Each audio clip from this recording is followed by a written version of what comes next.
Packen wir's.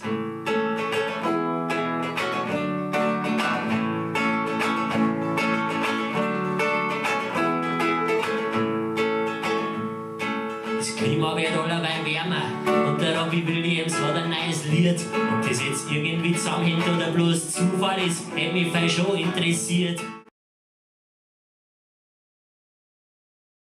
Ist die Mehrwertsteuer bloß erhöht worden, weil die Wahlbeteiligung sinkt? Werden wir schauen, ob gegen erhöhtes Krebsrisiko ein Rauchverbot noch was bringt.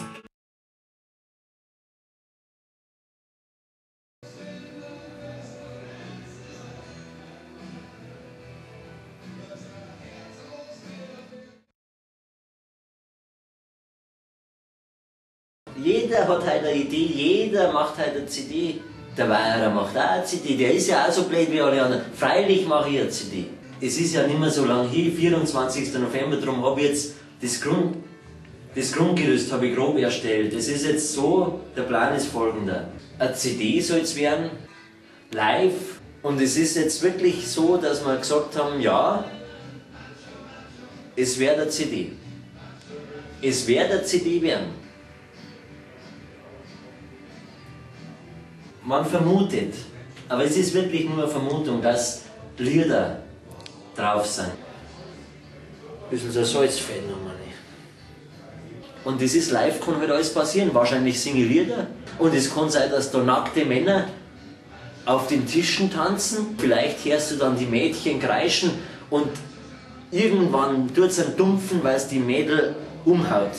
Und dann hörst du Tatü, Tata, weil der Sanker kommt. Weierer live. Stromausfall. 1 Stunde Ruhe auf einer. 1 Stunde Ruhe auf einer CD. Was soll's ins Augen gekriegt? Ich werde es für 12 € verkaufen. 12 € für 1 Stunde Ruhe.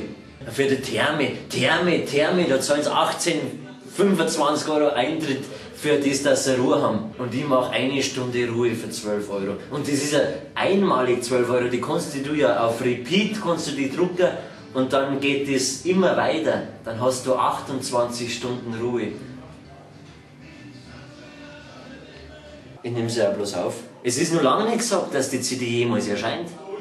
Ich habe bloß gesagt, Live-Aufnahme für eine CD. Und wer angenommen auf den Tisch brunzt am 24. November, dann hört man es auf der CD plätschern. Das kann ja dann ausschneiden. Man muss nicht hingehen.